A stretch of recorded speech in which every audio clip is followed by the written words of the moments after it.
Cadet Lieutenant Colonel Jonathan Keyser has prepared for demonstration of armed regulation drill as outlined by Army Training Circular 3-21.5 and is requesting permission to use your drill floor. Cadet Lieutenant Colonel. Permission granted. Thank you, Cadet Lieutenant Colonel. Okay, so today I'm going to be explaining a little bit about armed regulation drill, and by the end of my presentation, you should all have a basic understanding of how and why drill is used by militaries across the world, both ancient and modern. I'll explain a little bit about each part of the rifle and how it pertains to drill. And lastly, I'll cover some of the basic movements and how to execute them properly. So to start off, drill has been used originally to move huge amounts of troops from their place of origin to a battlefield. Because a lot of times, like for example, Roman legions would get mixed up. So in their travel long distances, and they wouldn't be fighting with the units who they practice with. So it was just used as a means of a more intuitive means of travel. Today, commanders use drill as an aid in instilling discipline and response to movements and commands given in a precise manner. So that is how and why drill is used. To talk more about specific parts of the rifle that are pertaining to drill, this specifically is a replica of a 1903 Springfield rifle. We will refer to this as the rifle. The black part that is a synthetic material is the stock. Specifically, this is the buttstock. This is the small of the stock. Right here is the balance, and that is where the weight is distributed evenly from the butt to the barrel. The metal part here is the barrel.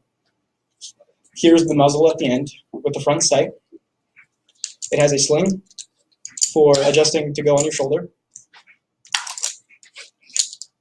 It has a sling swivel where the sling is attached, and a stacking swivel up here.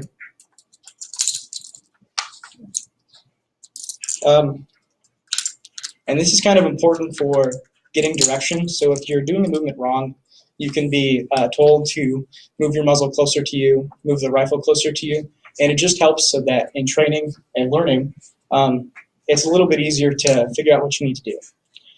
This is the bolt.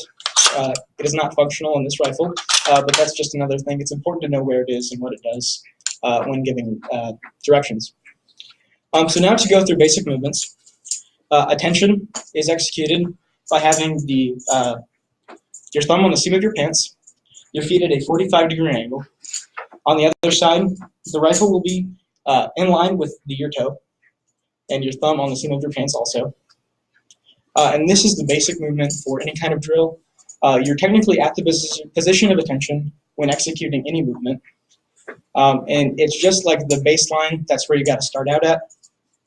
To go through the manual of arms, port arms is the next movement. It is the movement that you will go to execute any other movement. And everything in drill is sectioned into counts so you can understand it better. And that's another thing that just assists in training. So to execute port arms, the preparatory command is port, and the command of execution is arms. It is commanded as port arms. When you hear that from a commander, it is a 2-count movement. So after you hear the command of execution, arms is a 1. So you're going to lift your hand. You're going to keep it in the same position. Your wrist is going to be bent without strain, and your arm is going to be going down the rifle. The second count of the command port arms is to move your right hand and set it on the small of the stock. The rifle should be roughly 4 inches in front of you, and it should be bisecting your shoulder and your hip like seatbelt. This is a command that is important because it is the bridge between all other commands. Another common command that is used for carrying your rifle and marching in a more comfortable way is right shoulder arms. From port arms, right shoulder arms is a 3-count movement. On the command of execution, arms, it is 1. You'll move your right hand to the butt of the stock. 2, you're going to lift the rifle with your hand parallel with the rifle, touching the bolt. And 3, you're going to drop your hand to your seam of your pants. Your arm should make a 90-degree angle, keeping your rifle at about a 45. This is just used so that you can march more comfortably for long distances. From right shoulder, the next command is present arms. Present arms is how I began my speech. It is a 2-count movement from right shoulder. On the command of execution, arms is 1.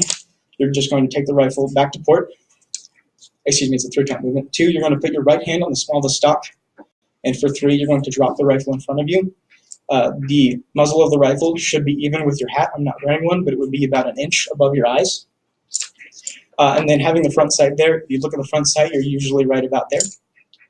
From present arms, a lot of times they'll go to back to right shoulder, and that's exactly the opposite. So it's 1 back to port, then here, and here, and here.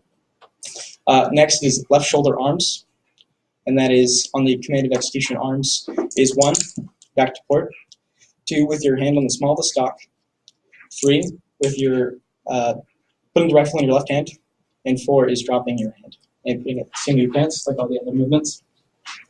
From here, you'll oftentimes order arms. It'll be 1 with your right hand back where it was, 2 back to the position of port arms, 3 to bring your hand right up here, down to pretty much position of tension, and then lastly you move your hand back. So that is pretty much all of manual arms and how to execute it properly. This is a very brief instruction, and a lot of times there's a lot more technical things that you'll need to worry about, like position of your fingers, but there's simply not enough time to show all of that in this speech, so I will leave you with that. Today I spoke about the history and the uses of drill in our militaries and the militaries of other countries. Then I discussed the different parts of the rifle and why you need to know them for the purpose of drill. And lastly, I talked about how to execute commands properly.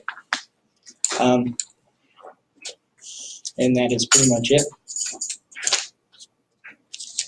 Cadet Lieutenant Colonel, I have concluded my demonstration of the manual of arms and am requesting permission to leave your drill floor. Cadet Lieutenant Colonel.